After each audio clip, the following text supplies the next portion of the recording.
crisisIbility, Episode 5.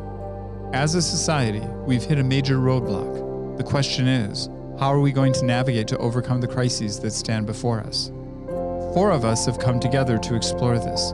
This includes myself, Alan Fine, founder and CEO of Elluette GBC, Devry Boughner Vorwerk, founder and CEO of Devry BV Sustainable Strategies, Steve Young, Global Executive Director of the Cow Roundtable for Moral Capitalism, and Michael Wright, founder and CEO of Intercepting Horizons.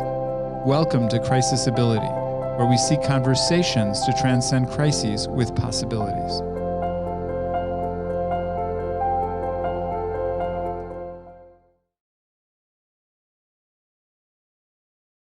I welcome all our viewers. This is the second week, the start of the second week of this podcast, and to some extent, the second week of the response in America to the COVID-19.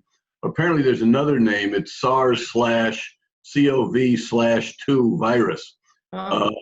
So I guess that's the technical name for the virus, and COVID-19 is the name for the condition you have if you are infected by the virus.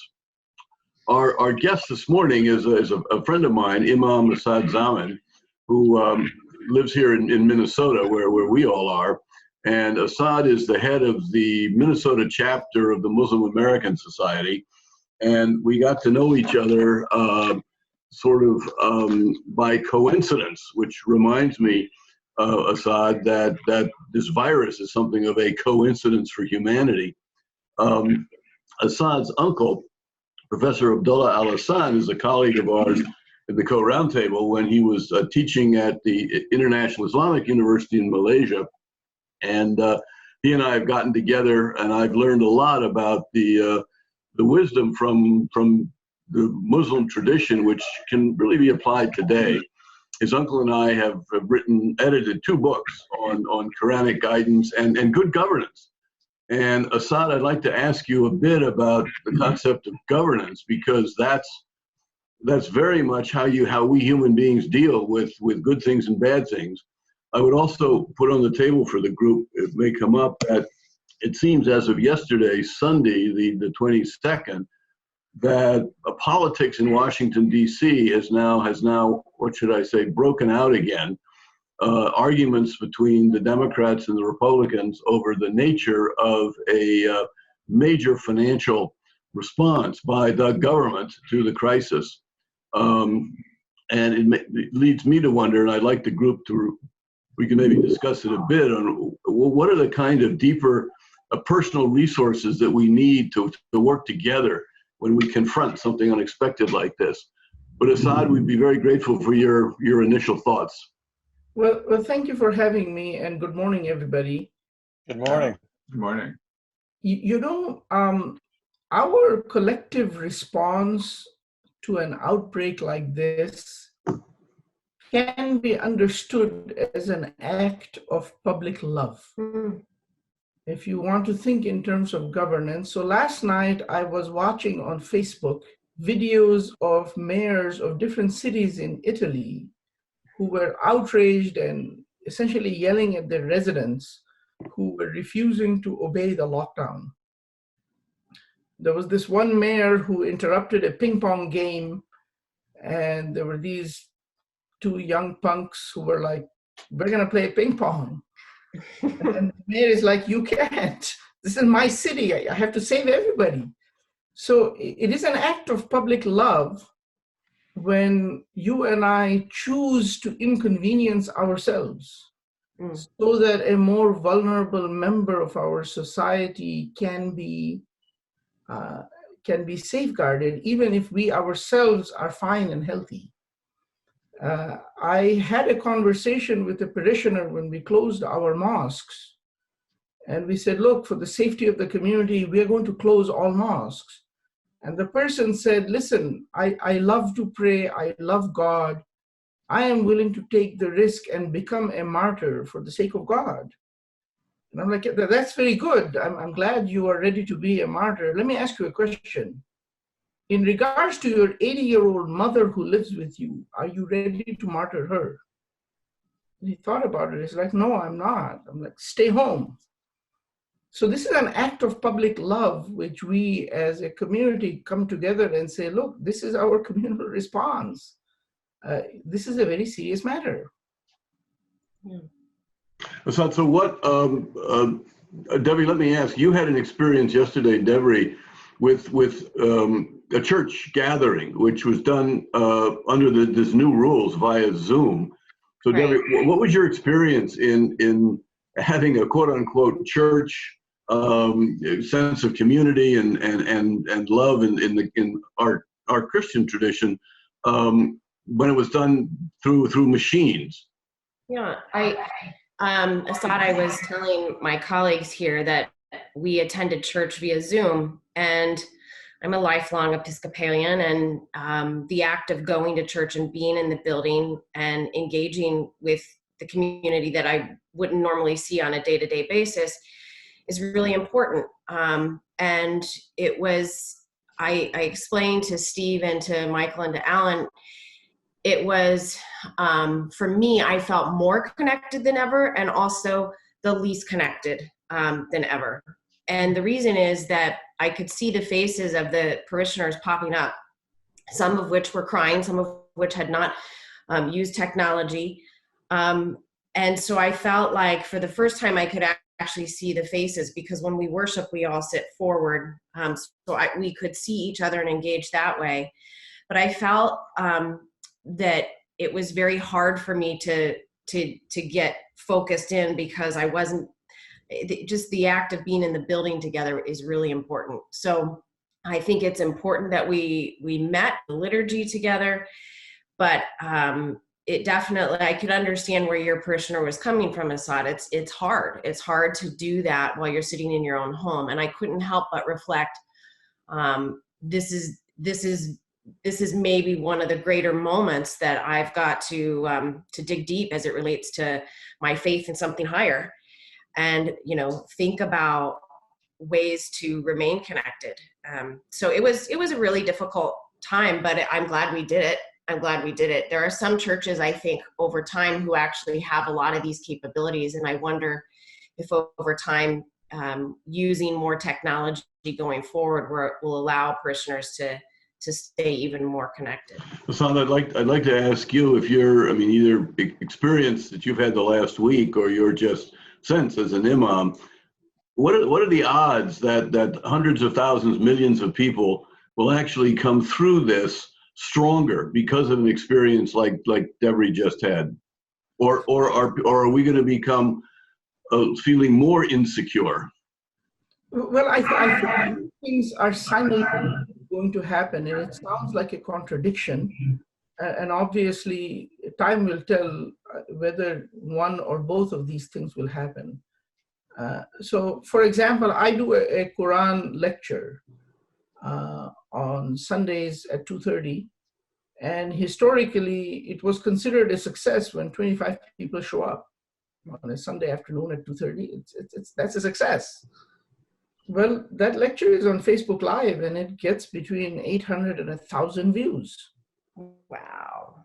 So is that success? On the other hand, when 25 people enter the room, there is what in communications is called a rich interchange. Mm-hmm. Okay, so it's the people smile at each other, they shake hands, they hug, they talk. There is small talk on the side, there's chatting. Somebody's talking about somebody else's grandma, and then there are the cat pictures that are exchanged. So all those are part of the rich exchange or the rich communication, which is missing. So that's, I think, what Devry was explaining, that I simultaneously felt more connected and more disconnected.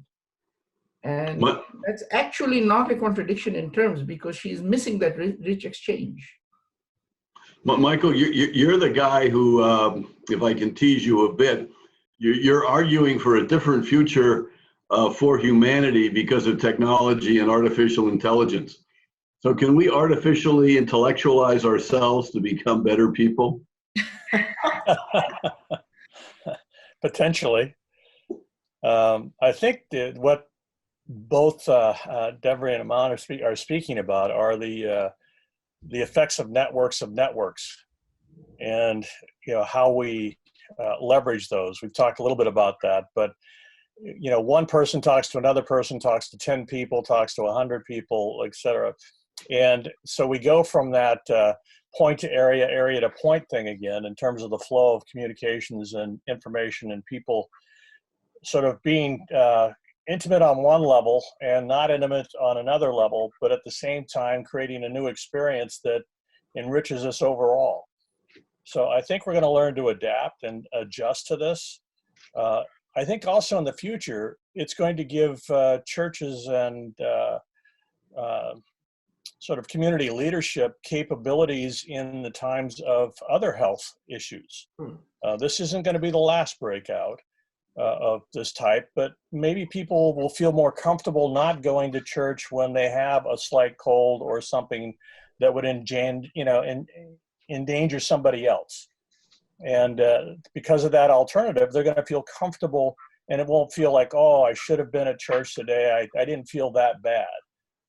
Versus actually going, well, wait a minute, I just, go on the internet and participate and done this before, feels good. And perhaps we get a behavioral change. As far as AI goes, I think we'll learn from people's patterns and behaviors, maybe some things that we can create algorithms around that will actually make this a little bit faster, better, and enrich the experience. Michael, it's interesting you say that, because yesterday afternoon we were talking to the kids indirectly and talking to my son here in Minnesota, Warren, and my grandson, Tamir, is a college student. College said everybody's got to go home. So Warren went down and brought him back on Friday, and we were sort of talking about coming by to see him, and Warren's voice changed immediately, and he said, no, Tamir's come back, he's sick. And he's got, the symptoms are just sort of an ordinary flu, I think.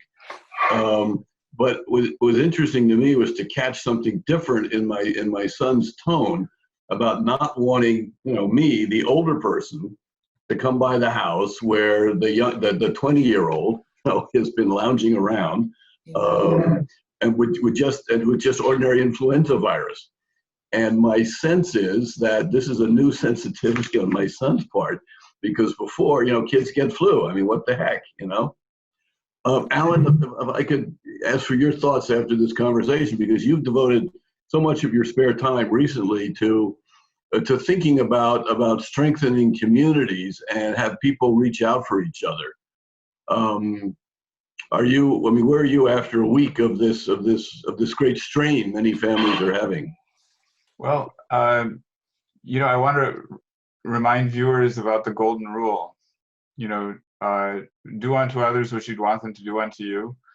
We find it in every religion. In Islam, there are many examples of that. Here's one I just wanted to read to you. Anas and Abdullah reported God's messenger as saying, all human creatures are God's children, and those dearest to God are those who treat his children kindly.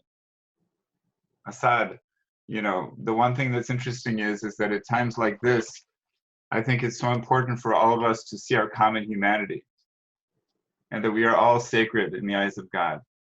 Yeah, I just want to point out a small correction. That particular hadith does not say children, it says servants or creation. But yes, the concept is the same, which is all the creation. So God has chosen to create people in Europe, and has chosen to create people in Africa, and has chosen to create people in the Americas. And there is this universalism of our belief that we are all one humanity. And see, this is something very interesting that this virus reminds us of. So of course we are spiritual leaders, and we are looking for spiritual lessons in even the most mundane of things. But one of the things this virus teaches us is that it really doesn't matter how rich you are, a billionaire and a beggar, a movie star and a bathroom janitor are susceptible to the same virus, that our essential underlying humanity is the same. The second thing that this virus teaches us, it doesn't have this virus doesn't even have DNA, let alone a brain. But this virus is teaching us another very important concept. And this is the concept of people going into the grocery stores and buying out all the hand sanitizer for themselves. Mm-hmm. And my response to that is, you do understand that the rest of us have to wash our hands also so that you can be safe, right? So it won't do if one person hogs all of it for themselves. And this is important because I couldn't go to a restaurant. The reason restaurants are closed now is because if I were to go to a restaurant and there was a worker there who worked while they were sick because they couldn't afford paid time off, okay, then that would impact me regardless of how many $1 billion I had. And so this, one of the key lessons I think all of us will begin to understand as this virus plays out, global pandemic across the world, that we will begin to understand that we are in essence one humanity. We cannot look down at the Chinese or the Italians or the Iranians and say we have nothing to do with those people. They're human beings, they are us, and we are them. Yeah. Would you mind if I asked a question, Steve? No, not at all, please. Asad, in my recent past, I was on in an organization called the Alliance to End Hunger, which was an interfaith organization, Muslim, Jewish, Christian, but also at the same time, we had businesses and nonprofits from all over. And I was wondering, given the focus we have here on crisis and possibility, I was wondering if you had any examples that you could give from seeing sort of that interfaith and community connection at the ground level. I saw yesterday here in Minnesota, some of the restaurants were repurposed towards something called Minnesota Central Kitchen, which was, if we can't use the restaurant for commerce, let's solve the social need that we've got right now, the human need of getting food to those who need it. And I know the interfaith community and the interfaith connection has always been very strong around food. Are you seeing that? Are you seeing other things at the local level in terms of this connection that are new possibilities we should have our think about? Yeah, so I want to point out a couple of things. So our organization runs 3 food shelves at our 3 different locations. Most of our customers have historically been not Muslim because we serve whoever shows up. And since the virus broke out in the last week, we have had food shelves in 2 of our 3 locations. And in both cases, our need has jumped up. So I think what we are experiencing is more people are either laid off or economically impaired. And so they are availing of the free food when it's made available. In 2 of our 3 locations, we used to have Christian volunteers come also and help us serve. And that we have had to stop. We actually cut down on the number of volunteers who are allowed to come in. 70% have been told to stay home because we are running on a skeleton staff. We really don't want people more than 5-6 feet apart while they're doing the work. So there is more, in our experience, just in the 1-week experience, more interfaith clients have come in and less interfaith volunteers have come in, but that's our fault. We told them to stay home. Yeah. We told them, look, we can only take 5 in one location and we can only take 10 in another location because it's a bigger location. Mm-hmm. So both those are happening. So I think we're almost out of time on this podcast. Asad, could you maybe enlighten us a bit? I understand in the early history of Islam there was a plague, and they're teaching from some of the leaders about how to deal with a plague.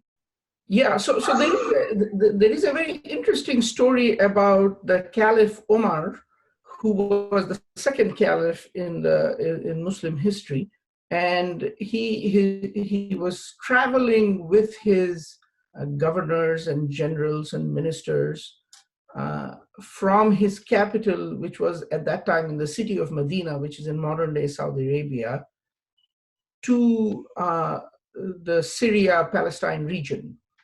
And as he was traveling with this convoy, they received a letter that said, by the way, plague has broken out in Syria. So what do you want to do? And so he stopped his caravan, and they had a consultation session, which we call Shura. And he consulted his leaders, generals and governors and ministers. And they were evenly divided. Half of them were like, listen, we're Muslims, we're courageous, we're not afraid of things called the plague, we're gonna go. And the others were like, listen, let's just be calm and rational here, let's save lives, let's turn back. And there was a lot of back and forth debate going on. And eventually the Caliph Umar decided we're going back. So when he went back, when he decided to go back, people are like, oh, that's an act of a coward, how could you do that? And when they arrived back in Medina, they were met by one of his senior advisors, who was also a companion of the Prophet Muhammad, peace be upon him, who had passed away about 10 years ago, about 5-6 years ago. And this companion, Abdurrahman bin Auf, said, you have made the right decision, because I heard the messenger of God say, when you hear of a plague in a city, do not enter it.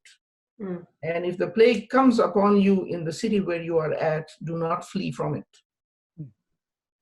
And this is a very important set of guidelines from Islam about not spreading the contagion. There are other sets of guidelines in Islam in regards to personal hygiene.